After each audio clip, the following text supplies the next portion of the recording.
Hello, good morning, नमस्कार। मैं निशा Trivedi Gurukul competition classes के इस यूट्यूब चैनल पर आप सभी का हार्दिक स्वागत करती हूँ। कैसे हैं स्टूडेंट्स आप सभी? स्टूडेंट्स, हम फोर्थ चैप्टर कर रहे थे हिस्ट्री का, जिसका नेम था the tribals, the echoes and a vision of golden age. तो हमने ट्राइबल सोसाइटी के ट्राइबल पीपल्स के बारे में पढ़ा था कि किस तरीके से कुछ झूम कल्टिवेटर्स होते हैं, कुछ ट्राइबल पीपल झूम कल्टिवेटर्स होते हैं, झूम खेती करने वाले होते हैं। कुछ ऐसे भी होते हैं जो गैदरिंग और हंटिंग कम्युनिटी में आते हैं, यानी शिकार करके और जो भी कंदमूल, जो भी फॉरेस्ट प्रोडक्ट होते हैं, जो भी जंगलों में उत्पाद मिलते हैं, वन्य उत्पादों को इकट्ठा करके अपना जीवन निर्वाह किया करते थे। कुछ ऐसी भी कम्युनिटी थी जो पशुपालन किया करती थी, अपने जानवरों को चराने का काम करती थी। ठीक है। और उसके बाद एक ऐसी भी ट्राइबल कम्युनिटी थी जो पूरी तरीके से सेटल हो चुकी थी, जिसने व्यवस्थित जीवन को अपना लिया था। सम टुक टू सेटल्ड कल्टीवेशन। तो कुछ कम्युनिटी ऐसी थी, आदिवासी समुदाय कुछ ऐसे थे जिन्होंने व्यवस्थित रूप से खेती करना शुरू कर दिया था। मतलब कि एक ही स्थान पर रहने लगे थे, एक स्थान से दूसरे स्थान पर। ऐसे वो घूमंतू खेती में क्या करते थे ना, अब वो नहीं करते हैं ऐसे। अब वो एक ही जगह पर रहकर खेती क्या करते थे। तो इन कम्युनिटी के बारे में पढ़ते हैं कि किस तरीके से इन्होंने अपने आप को सेटलाइज किया था। तो शुरू करते हैं students. Even before the 19th century, 19वीं शताब्दी से पहले भी, many from within the tribal groups, यानी कबीलाई समूहों में से बहुत से ऐसे समूह थे, हैड बिगन सेटलिंग डाउन, जिन्होंने व्यवस्थित रूप से बसना शुरू कर दिया था, and cultivating their field in one place year after year, और प्रतिवर्ष अपने खेतों में खेती करना भी शुरू कर दिया था। Instead of moving from place to place, जगह जगह घूमने की बजाय। यानी कि जैसे वो घूमंतू खेती में क्या करते थे ना, वे पहले एक भूमि का छोटा सा टुकड़ा लिया, उसे साफ किया, उस पर खेती की, और उसके बाद कटाई करने के बाद उस जगह को छोड़ दिया, फिर दूसरी जगह पर चले गए। अब उन्होंने ये जो मेथड था वो छोड़ दिया है इन कम्युनिटी ने। वो अब एक ही स्थान पे रह करके वहाँ पर खेती करते हैं, उसके बाद दूसरी फसल उगाते हैं। तो प्रतिवर्ष यही रवैया चलता रहता है। They begin to use the plough, उन्होंने हल का प्रयोग करना शुरू किया, and gradually got rights over the land they lived on, और शीघ्र ही धीरे धीरे उन्होंने भूमि पर भी अपना अधिकार स्थापित कर लिया था, प्राप्त कर लिया था। इन मैनी केसेस, कई केसों में, लाइक द मुंडाज ऑफ छोटा नागपुर के मुंडा का ही उदाहरण लेते हैं। The land belong to the clan as a whole. So जो भूमि होती थी वो पूरे वंश की होती थी। एक जो भूमि होती थी वो पूरे वंश की मानी जाती थी, पूरे वंश से संबंधित होती थी। All members of the clan, वंश के सभी member, were regarded as descendants of the original settlers. तो वंश के जितने भी मेंबर्स होते थे, जितने भी सदस्य होते थे, वे उन वास्तविक आदिवासी जो पहले से वहाँ पर बसे हुए थे, उनके वंशज माने जाते थे। Who had first clear the land, जिन्होंने सबसे पहले भूमि को साफ किया था। देयरफॉर, इसीलिए, all of them had rights on the land, इसलिए उन सभी के पास भूमि संबंधी अधिकार थे, भूमि पर अधिकार था। Very often some people within the clan, बहुत ही प्राय कुछ लोगों ने विद इन द क्लैन, वंश के अंदर ही या कुल के अंदर ही, acquired more power than others, अन्यों की तुलना में ज़्यादा ताकतें हासिल कर ली थी। तो इन्हीं ग्रुप्स के अंदर, इसी वंश के अंदर कुछ लोग ऐसे भी थे जिन्होंने बहुत ज़्यादा ताकत हासिल कर ली थी दूसरों के कंपैरिजन में। सम बिकेम चीफ्स, और इनमें से जिनके पास ज़्यादा ताकतें हो गई वो मुखिया बन गए, एंड अदर फॉलोअर्स, और अन्य उनके अनुयायी। Powerful man often rented out there land instead of cultivating it themselves. तो जो शक्तिशाली आदमी होते थे वो भूमि पर खेती करने की बजाय अपनी भूमियों को दूसरों को किराए पर दे दिया करते थे खेती करने के लिए। British officials saw settled tribal groups like the Gonds and Santhals as more civilized than hunter-gatherers or shifting cultivators.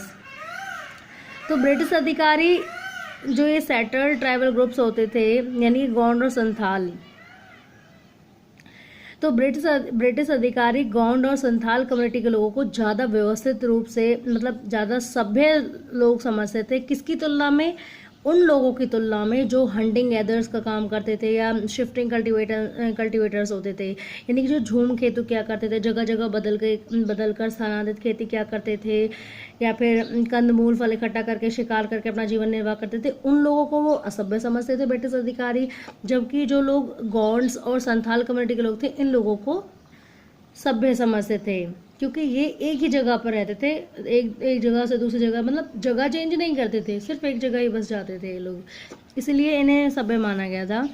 So how did colonial rule affect tribal lifes? अब किस तरीके से औपनिवेशिक शासन ने आदिवासी लोगों के जीवन को प्रभावित किया? The lives of tribal groups change during British rule. British शासन के दौरान इन कबीलाई समूहों का जीवन बदल गया। Let us see what the changes were. अब देखते हैं कौन से बदलाव थे। What happen to tribal chiefs? कबीलाई मुखियाओं के साथ क्या घटित हुआ? Before the arrival of the British, अंग्रेजों के आने से पहले, in many areas the tribal chiefs were important people. कई क्षेत्रों में ये जो कबीले के मुखिया होते थे बहुत ही महत्वपूर्ण लोग होते थे। They enjoyed a certain amount of economic power. उनके पास एक बहुत ज़्यादा आर्थिक शक्ति होती थी, आर्थिक मामलों में शक्तियाँ होती थी उनके पास। And had the right to administer and control their territories. साथ ही अपने क्षेत्रों का प्रशासन संबंधी अधिकार और उनको ऊपर कंट्रोल करने का अधिकार भी इन्हीं मुखियाओं के हाथों में था। In some places they had their own police. कई क्षेत्रों में तो इन मुखियाओं की अपनी पुलिस भी होती थी। And decided on the local rules of land and forest management. और साथ ही जो स्थानीय नियम होते थे, भूमि के स्थानीय नियम और जो वन प्रबंधन था, उन सब की देखरेख का निर्णय भी यही मुखिया किया करते थे।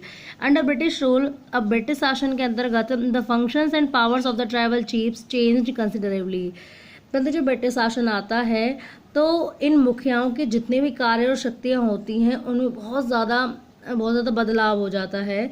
दे were allowed to keep their land titles over a cluster of villages and rent out lands. So उन्हें इजाज़त दे दी गई थी कि जिस तरीके से वो नेतृत्व करते हैं अपने गांव के झुंड का, और भूमि को जिस तरीके से वो रेंट पर देते हैं वो उस तरीके से करते रहेंगे। ठीक है, उन्हें इस चीज़ की परमिशन मिल गई थी कि आप लोग जो है अपने जिस तरीके से आप नेतृत्व कर रहे हैं गांव का, तो उस तरीके से आप करते रहेंगे, भूमि को भी रेंट पर देते रहेंगे। परंतु they lost much of their administrative power. परंतु उनके हाथ में जो प्रशासनिक शक्ति थी, and were forced to follow laws made by British officials in India. परंतु जो प्रशासनिक संबंधी शक्तियाँ उन लोगों के पास थी, इन मुखियाओं के पास थी, उसे उनसे छीन लिया गया। And were forced to follow laws made by British officials in India. और भारत में जो ब्रिटिश अधिकारियों ने जो कानून बनाए थे उनको मानने के लिए उन्हें मजबूर किया गया। दे आल्सो हैड टू पे ट्रिब्यूट टू द ब्रिटिश। उन्हें अंग्रेजों को शुल्क भी अदा करना होता था। And discipline the tribal groups on behalf of the British. और अंग्रेजों की तरफ से उन्हें इन मुखियाओं को ट्राइबल समूह के लोगों यानी कबीलाई समूह के लोगों को भी डिसिप्लिन यानी कि अनुशासन में रखना था। They lost the authority they had earlier enjoyed amongst their people. तो अपने लोगों के बीच जितने भी अधिकारों का उन्होंने एंजॉय किया था, मज़े लिए थे, अब क्या वो सब खत्म हो चुके थे, उनसे छिन चुके थे। And were unable to fulfil their traditional functions. और साथ ही जो अपना पारंपरिक कार्य करते थे, वो उनके जो भी रीति रिवाज थे, रिचुअल्स थे, कस्टम्स थी, उनको भी अब वो पूरा करने में अनेबल थे, अयोग्य थे, क्योंकि सारा कंट्रोल किसके हाथ में आ गया था? ब्रिटिशर्स के हाथों में आ गया था। But happen to the shifting cultivators. अब जो शिफ्टिंग कल्टिवेटर्स थे, स्थानांतरित खेती करने वाले थे, उनके साथ क्या हुआ? The British were uncomfortable with groups who moved about and did not have a fixed home. तो अंग्रेजों को बड़ी दिक्कत थी ऐसे लोगों से जो मतलब एक जगह नहीं रहते थे और इनका कोई एक निश्चित स्थायी जगह घर नहीं होता था, यानी कोई फिक्स्ड घर नहीं होता था, निश्चित घर नहीं होता था, और एक जगह से दूसरी जगह घूमते रहते थे। तो ऐसे लोगों के साथ बहुत ज़्यादा अंग्रेज अनकम्फर्टेबल फील करते थे, उन्हें बहुत ज़्यादा आपत्ति होती थी ऐसे लोगों से। They wanted tribal groups to settle down and become peasant cultivators. वे चाहते थे कि ये जो समूह है, ये जो कबीले हैं, ये एक जगह बस जाएं एंड बिकम पेजेंट कल्टिवेटर्स, और किसानों के रूप में खेती करना शुरू कर दें। Settled peasant were easier to control, जो बसे हुए किसानों को नियंत्रित करना आसान था, and administer than people who were always on the move, यानी कि जो ये बसे हुए लोग होते थे, जो बसे हुए किसान थे, उनको प्रभाव में लाना और उनको कंट्रोल में रखना आसान था उन लोगों की अपेक्षा जो हमेशा घूमते हुए रहते थे या इनका परमानेंट हाउस नहीं होता था। The British also wanted a regular revenue source for the state. अब राज्य के लिए अंग्रेजों को एक नियमित रूप से राजस्व साधन चाहिए था।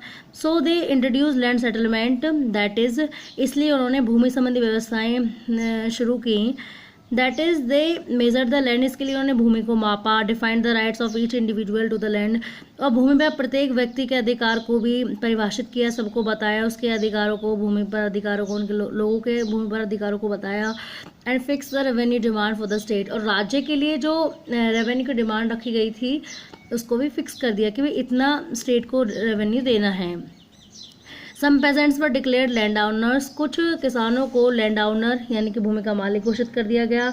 अदर्स टेनेंट्स, कुछ को टेनेंट्स घोषित कर दिया गया, यानी कि वेतन श्रमिक घोषित कर दिया गया, एक तरीके से किराए पर जो काम करते हैं। As you have seen the tenants were to pay rent to the land owner. अब जो ये किराएदार होते थे या टेनेंट्स जो होते थे, इनको भूमि मालिकों को कर अदा करना होता था, एक तरीके से किराया देना होता था, सॉरी, इन टेनेंट्स को रेंट देना होता था अपने भूमि मालिकों को, who in turn paid revenue to the state. और फिर उसके बाद ये जो लैंड ओनर होते थे ये स्टेट को रेवेन्यू देते थे। The British effort to settle jhum cultivators was not very successful. हालांकि अंग्रेजों का ये जो प्रयास था झूम खेती करने वालों को कि उनको एक बसावट का रूप देने का या फिर उन्हें बसाने का जो उनका प्रयास था वो सफल नहीं रहा था। Settle plough cultivation is not easy in areas where water is scarce, तो व्यवस्थित रूप से हल से खेती करना उन क्षेत्रों में आसान नहीं था जहाँ पर पानी की कमी थी और मिट्टी बहुत ज़्यादा सूखी थी। वास्तव में jhum cultivators who took to plough cultivation often suffered since their fields did not produce good yields. तो जो झूम खेती करने वाले थे उनको वाकई में ही हल से जुताई करते टाइम बहुत ज़्यादा सफ़र करना पड़ता था, बहुत सारी प्रॉब्लम्स होती थी क्योंकि इन खेतों में अच्छी पैदावार नहीं होती थी। सो द झूम cultivators in north east India insisted on continuing with their traditional practice, इसलिए उत्तर पूर्वी भारत के झूम कल्टिवेटर्स ने या झूम खेती करने वालों ने अपना जिस तरीके से वो पारंपरिक खेती करते आ रहे थे शुरुआत से, वही काम दोबारा से शुरू करना शुरू कर दिया। फेसिंग वाइड स्प्रेड प्रोटेस्ट, यानी व्यापक स्तर पर विरोध का सामना करने के बाद the British had to ultimately allow them the right to carry on shifting cultivation in some parts of the forest. तो अंग्रेजों ने स्वतः ही अपने आप ही जो है इन कबीलाई लोगों को अपनी जंगलों के कुछ हिस्सों में ये स्थानांतरित खेती को करने के लिए अधिकार दे दिया। सो आज के लिए इतना ही students. Thank you so much for watching this video. Please do comment, like and share and also subscribe this channel. Thank you so much.